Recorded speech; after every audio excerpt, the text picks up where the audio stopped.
Olá, irmãos, mais uma vez estamos reunidos no meio desta semana para o nosso estudo doutrinário.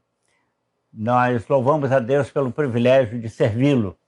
Eu fico feliz com o apoio dos irmãos acompanhando os nossos estudos.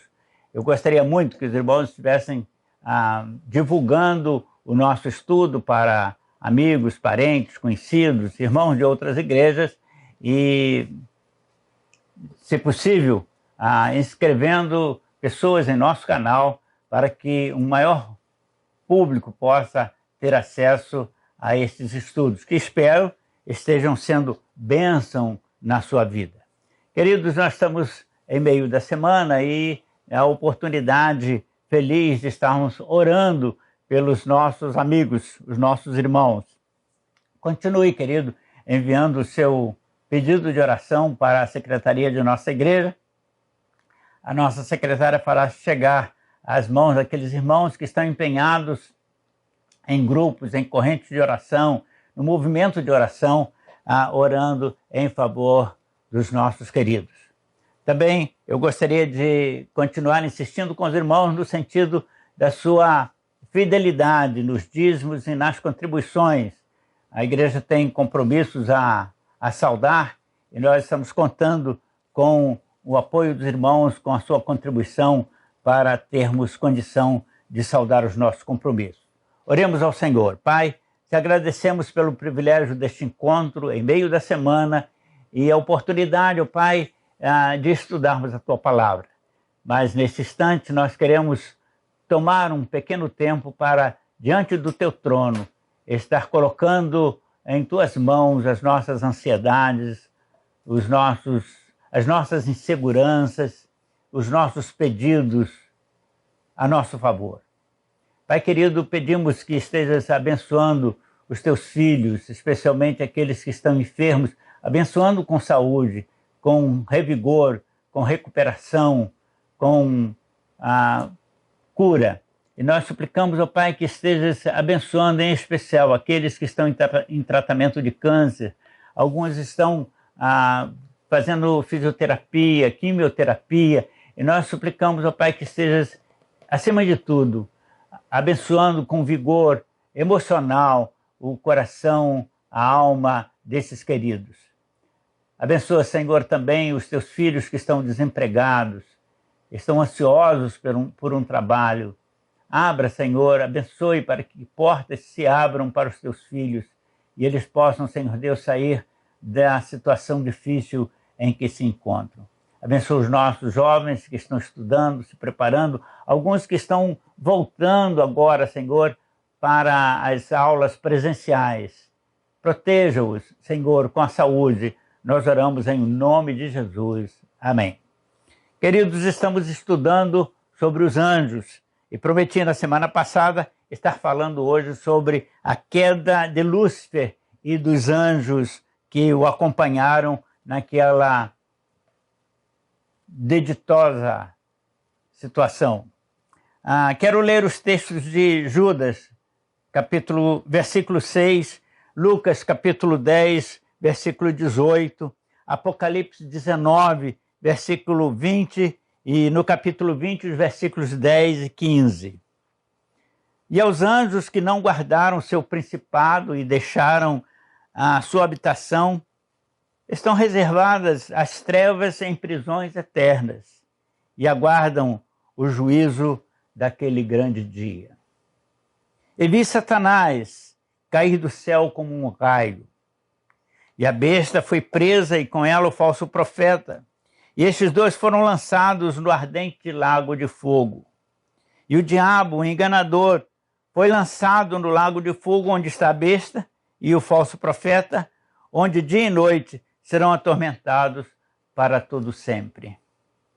E aquele que não for achado o nome escrito no livro da vida será lançado no lago de fogo. Disse no comentário da semana passada que o Senhor criou o mundo físico com milhares de galáxias, repletas de estrelas, planetas, satélites, e que ele também criou o mundo espiritual e os seres espirituais que existem.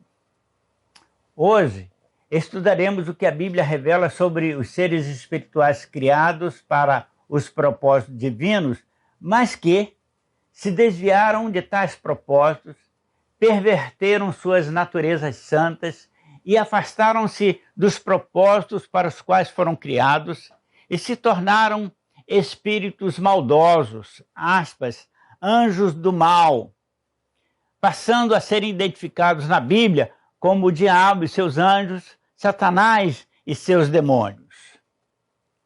Satanás e os demônios que agem sob a sua influência não são meras influências malignas, como alguns imaginam. Eles são seres reais, agindo na humanidade, fazendo resistência ao bem, tentando destruir o que Deus construiu e procurando empurrar a humanidade para o caos pecaminoso. Satanás e os demônios que o servem trabalham na tentativa de fazer oposição a tudo que se relaciona a Deus e ao seu plano criador para a humanidade. Mas como surgiram esses seres que se opõem ao Senhor? Qual é a origem de Satanás? Como surgiram os demônios? Qual é o propósito desses seres espirituais? Qual o destino final deles? Vamos ler, irmãos, vamos ver alguns textos que falam sobre esses elementos. Eu quero ler os textos de Ezequiel e Isaías. São textos bíblicos que dão uma ideia da origem desses seres. Ezequiel 28, 13 a 15. Estavas no Éden, jardim de Deus. Estavas coberto de esplendor. Pedras preciosas era a sua vestimenta. Em ti estava o louvor, desde o dia em que fostes criado. Eras o querubim ungido junto ao trono, no lugar santo. Eras perfeito, perfeito em tuas ações, perfeito desde que fostes criado, até que se achou em ti iniquidade, pecastes e deixastes a tua habitação. Isaías 14, 12 a 15. Caíste do céu, fostes lançado por terra, tu que debilitavas as nações e imaginavas subir às alturas, acima dos anjos de Deus. Tu que pretendias estar perante as hostes angélicas, tu que dizias subir acima das nuvens angélicas e se dizia semelhante ao Altíssimo, serás levado ao inferno e serás encarcerado nas profundezas do abismo. Toda a Bíblia, de Gênesis a Apocalipse, fala a respeito desses seres geradores do mal, Satanás e os demônios. Mas os textos clássicos que falam sobre o surgimento deles são os textos proféticos de Ezequiel e Isaías. O texto do profeta Ezequiel contém um juízo divino contra Tubal, rei de Tiro, numa alusão figurada ao juízo executado contra Lúcifer, o anjo da luz que se fez inimigo de Deus. O texto refere-se figurativamente a Tubal, mas descreve um anjo de extraordinária beleza, o principal dentre a criação angélica, identificado como a estrela da manhã. Ezequiel 28, de 1 a 10, fala a respeito do rei de Tiro. Os 10 primeiros versículos de Ezequiel 28, numa linguagem figurada, descreve um ser angélico de raro brilho e esplendor, Um dos principais entre os seres angélicos, chamado na Bíblia de estrela da alva, Lúcifer, na literatura latina romana. Esse ser angélico gerou vaidade em si e pecou contra Deus ao desejar ser igual a Deus e receber culto, receber adoração e louvor como um Deus. Pelo seu pecado, ele foi destituído da sua posição angélica, perdeu suas funções no mundo espiritual, perdeu o seu brilho, o seu esplendor, teve de deixar sua habitação celeste para habitar os espaços cósmicos abismais ao redor da Terra, onde hoje moreja. Tubal foi um rei humano. Ele reinou em 586 a.C. numa cidade chamada Tiro, localizada numa ilha rochosa fortificada no mar Mediterrâneo. Tubal foi um rei déspota, extremamente vaidoso e ferrenho inimigo de Deus, do povo de Deus, o povo de Israel. Instigado por Satanás, sob completo domínio de Satã, Tubal, cujo nome era uma referência a Baal, entidade adotada como um deus pelos fenícios, tornou-se vaidoso, prepotente e intitulou-se uma entidade espiritual querendo reconhecimento, culto e adoração. Na primeira parte da profecia, versículos de 2 a 5, o profeta Ezequiel condena o orgulho e a arrogância de Tubal, rei de Tiro, pelo fato de imaginar-se Deus, julgar ser conhecedor dos segredos da vida, ser indestrutível. A linguagem profética usada nesses versículos significa que o rei Tubal imaginava ter uma mente divina e ser um Deus. Eu sou Deus, dizia o rei de Tiro, versículos 2 a 9. Entretanto, nos versículos 6 a 11, Deus anuncia pelo profeta a ruína e a destruição daquele rei e expõe os seus limites como simples mortal. Na segunda metade do texto profético, Ezequiel 28, de 12 a 19, o profeta dirigiu-se ao rei de Tiro, mas destacando suas características que se identificam com o pecado de Lúcifer, quando se rebelou contra Deus e caiu. E dirige-se ao ser espiritual, Satanás, que dominava a mente e as ações do monarca vaidoso, o ímpio rei de Tiro. Deus, em sua infinita sabedoria, revela ao profeta, mostrando na atitude e história de Tubal, a história da origem e queda de Lúcifer, de quem se origina todo o mal. Estes acontecimentos ocorreram num tempo anterior à história humana, muito provavelmente até anterior à Terra estar completa para a vida do homem. E essa é uma das razões porque não há especificamente, detalhadamente, como acontece no livro de Gênesis, a história do homem e da queda do homem, a queda de Satanás. Mas, nesse texto, o Espírito Santo deixa-nos algumas informações reveladoras da queda de Lúcifer, da transformação do anjo de luz em anjo das trevas, de anjo feito bom e perfeito em anjo do mal, perverso, cruel. Lúcifer, hoje Satanás, foi um ser angélico criado por Deus dentro dos seus propósitos divinos. Antes da queda, Lúcifer era possuidor de honrosa distinção entre os anjos. Lúcifer era um querubim, pertencia a uma ordem angélica diretamente ligada ao trono divino. Isso nos deixa entender o texto referente a ele. O texto sugere que Lúcifer possuía ascendência de comando sobre os outros querubins, cuja missão é servir diretamente a Deus. Lúcifer tinha como incumbência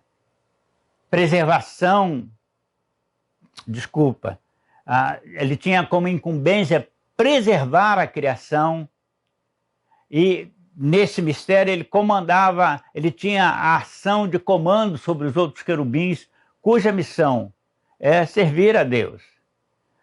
E ele então tinha essa incumbência, né, de preservar a criação, a obra física criada por Deus, e por isso tinha um encargo de liderar outros anjos, uma vez que para esse fim ele fora criado e colocado nessa elevadíssima posição. Ezequiel 28:14 dá essa ideia. Alguns comentaristas bíblicos defendem a tese de que Lúcifer, ocupando essa elevadíssima posição na corte celestial, tinha uma relação espiritual especial com a santidade de Deus. O texto declara que Lúcifer era um querubim perfeito, até o momento quando se achou nele iniquidade, até que foi gerado por ele, nele, o pecado e caiu.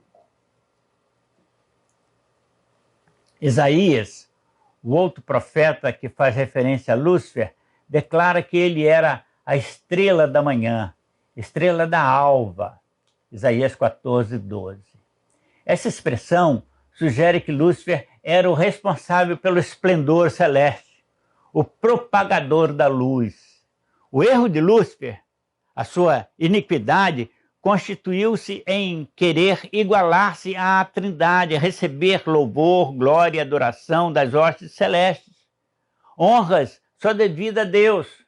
Por tais pretensões, por querer igualar-se à Trindade divina, apagou-se o seu brilho, ele deixou de ser um ser celeste, deixou de ser o anjo da luz, transmutou-se em anjo das trevas, de querubim distinguido entre as hostes celestes em diabo, Satanás, aquele que se fez e se faz inimigo de Deus e de tudo e de todas as coisas que se relacionam a Deus. Lúcifer foi derrubado pela própria vaidade gerada em seu ser. Envadeceu-se com o próprio esplendor angélico, com a própria inteligência e saber e o poder da sua missão, e quis ocupar o lugar de honra de Deus e receber das criaturas de Deus o louvor só devido ao Criador. E cheio de presunção, predispôs-se a deliberadamente e conscientemente desejar ocupar uma espécie de igualdade com a Trindade Santíssima. A avidez irrefreável, não natural, de querer ser igual a Deus levou Lúcifer a cair, arrastando em sua queda pecaminosa uma legião de seres angélicos. 1/3 dos anjos, que hoje são biblicamente identificados como espíritos demoníacos, espíritos do demônio, espíritos diabólicos.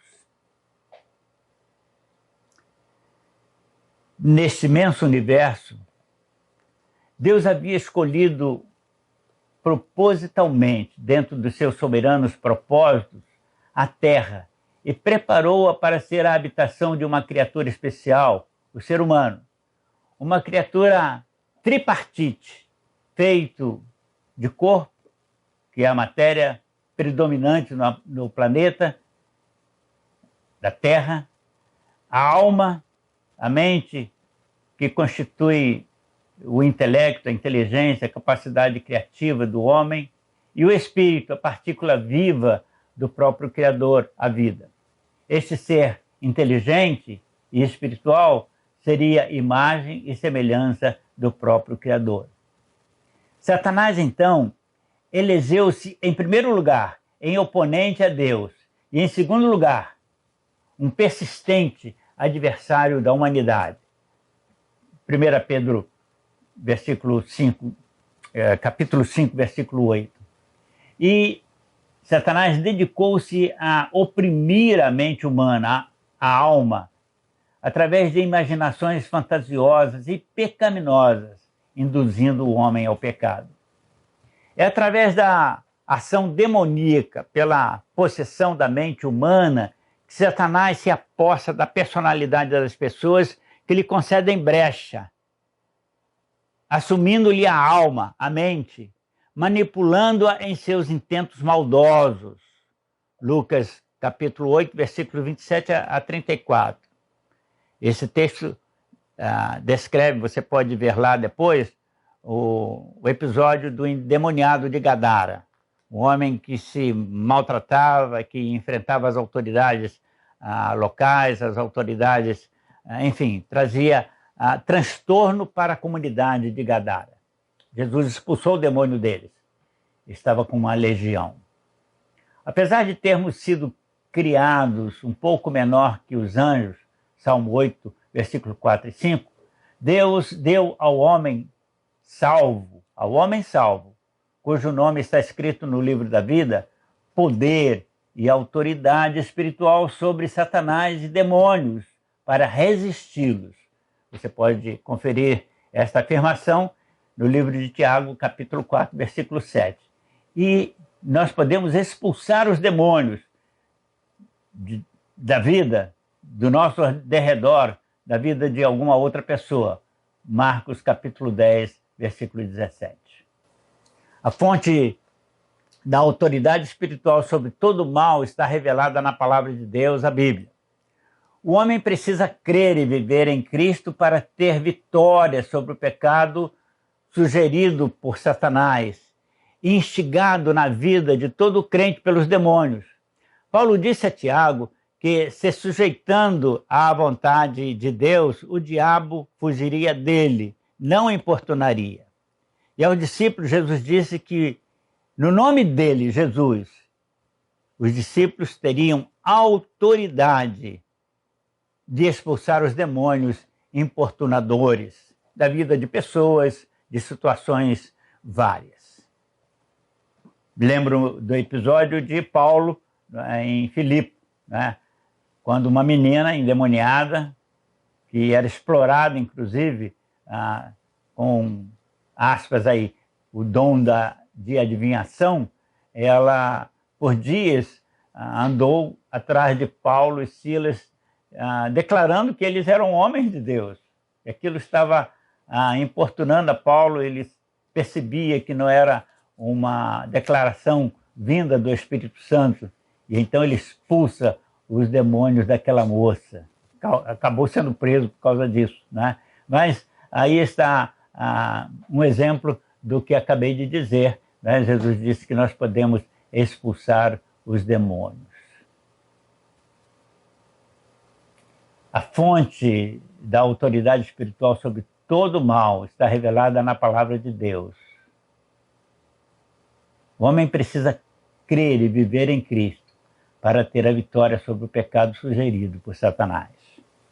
A manifestação do mal, meus irmãos, procede do diabo e seus anjos, Satanás e os demônios.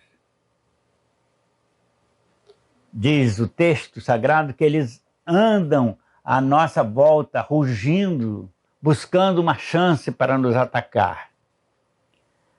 Mas esta afirmação não deve causar temor a nós. Devemos sim, como crentes em Cristo Jesus, tomar posse da nossa autoridade sobre eles e resistir-lhes. Se você está com Jesus, se você é submisso a Ele, vive em comunhão com Ele, lembre-se que o poder dele é maior do que o poder do diabo e de toda a força demoníaca a serviço de Satanás. Nós podemos, sim, irmãos, resistir ao diabo, repreendendo-o e não ceder. Esse é o nosso trabalho, não ceder ao erro e ao pecado. Satanás e os demônios conhecem a autoridade superior de Jesus. Eles sabem que Jesus é o Filho de Deus. Por isso o temem e estremecem impactados ao ouvir pronunciar o seu nome por alguém que tenha credencial de salvo para isso. Não é o som, meus irmãos, não é o som do nome de Jesus que os demônios temem, a palavra Jesus, mas a autoridade do nome, do dono desse nome. E se o crente, como servo fiel, pronuncia esse nome, na autoridade, pronuncia esse nome com autoridade, eles sabem, os demônios sabem, que esse crente tem autoridade e poder para resisti-los e expulsá-los do ambiente em que está. O texto de Marcos 10, 17 diz: estes sinais seguirão aos que creem, seguirão aos crentes. Em meu nome, disse Jesus, expulsarão os demônios. Queridos, próximo estudo: Satanás, derrotas e julgamento. Estaremos falando então sobre esse assunto como final do nosso estudo sobre os anjos.